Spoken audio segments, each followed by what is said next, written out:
Assalamualaikum warahmatullahi wabarakatuh. Saya Muzaffar Ahmad bin Zainal Abidin dan penyelidik bersama Dr. Amani binti Dahman alias Dahlan. Dalam Sedarut 2020 ni, saya nak menerangkan tentang tajuk kajian saya, tajuk inovasi saya iaitu penggunaan produk kotak warna-warni dalam meningkatkan kebolehan murid dalam menggunakan kata ganti nama diri dalam bahasa Arab tahun 4. Kata ganti nama diri dalam bahasa Arab disebut dhamir. Penerangan masalah refleksi. Segelintir murid bermain bersama rakan mereka. Kedua, sebahagian murid tidak fokus masa sesi pengajaran dan pembelajaran kerana menganggap bahasa Arab susah.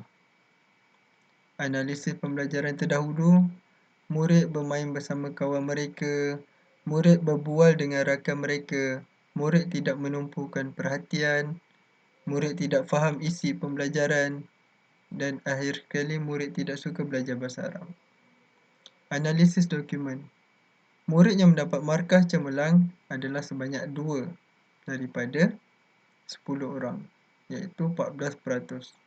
Yang mendapat keputusan sederhana sebanyak 6 orang murid, iaitu 43%, dan gagal 6 orang murid, 43%.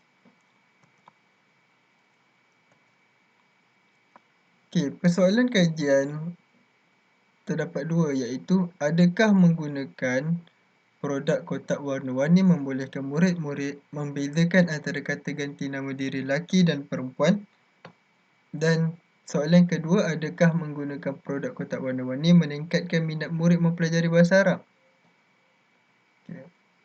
Jadi itulah tujuan kajian ni, menjawab persoalan kajian, iaitu yang pertama, bila guna kotak warna-warni ni, murid dapat bezakan antara kata ganti nama diri lelaki dan perempuan. Macam kalau bahasa Inggeris, he dengan she. Kalau dalam bahasa Arab, huwa dengan hiya. Dan yang kedua, menggunakan produk kotak warna-warni meningkatkan minat murid mempelajari bahasa Arab. Nama pun warna-warni.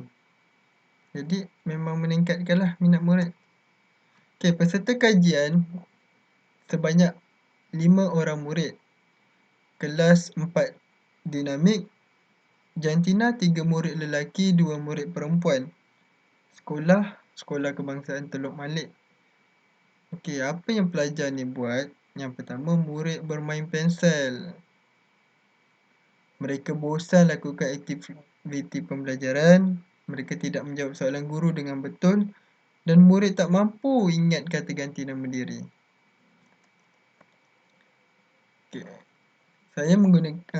Cara saya menggunakan untuk kumpul data ialah pemerhatian, temu bual dan analisis dokumen. Melalui pemerhatian, meningkatkan kebolehan murid membezakan kata ganti nama diri lelaki dan perempuan serta meningkatkan minat murid belajar bahasa Arab. Melalui temu bual pula, meningkatkan minat murid belajar bahasa Arab, dan melalui analisis dokumen, meningkatkan kebolehan murid membezakan kata ganti nama diri lelaki dan perempuan. Produk kotak warna-warni, aktiviti pertama, mempelajari kata ganti nama diri menggunakan tapak tangan. Jadi, kata ganti nama diri dalam bahasa Arab ada 14. Jadi, contohnya, huwa, huma, hum, hiya, huma, hunna, anta, antuma, antum, anti, antuma, antunna, ana, nahnu. Jadi, kita ajar dulu murid 14 dhamir ni.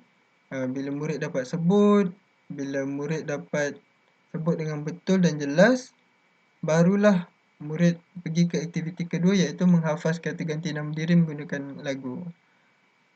Lagu yang saya buat antaranya lah menggunakan lagu Jet Semut.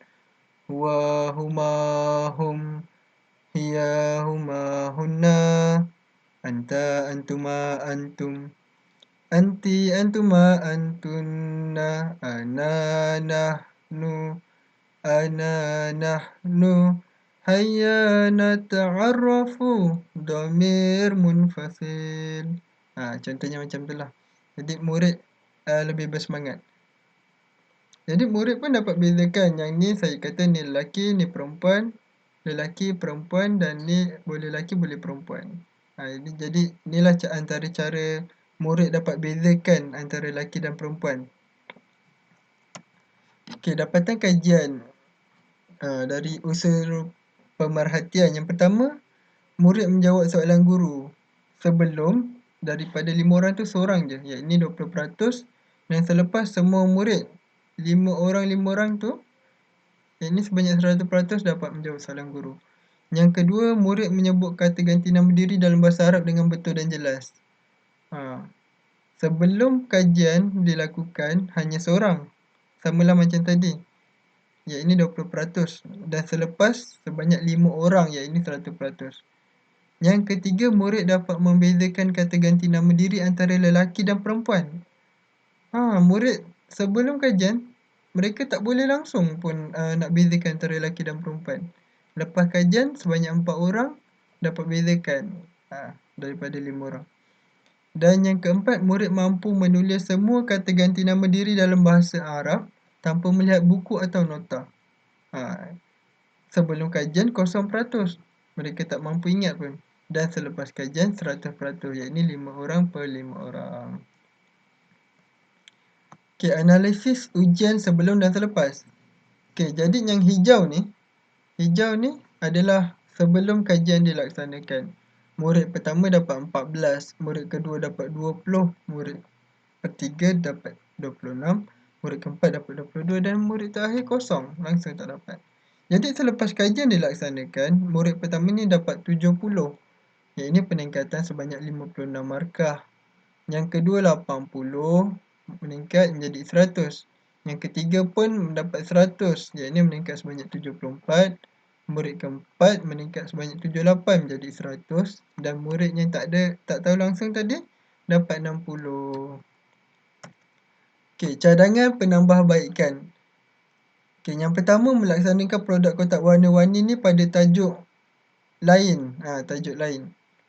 Yang kedua, tambah perbendaharaan kata bahasa Arab. Boleh pelbagaikan lagi mufradat dalam bahasa Arab. Yang ketiga, mempelbagaikan lagu dalam bahasa Arab. Sekarang kan antara kaedah nak menarik murid adalah dengan menggunakan lagu. Didik hibur. Dan yang keempat, buat kuis dalam bahasa Arab. Okey, kesimpulannya yang pertama, produk kotak warna-warni ni memperelokkan kaedah pengajaran guru.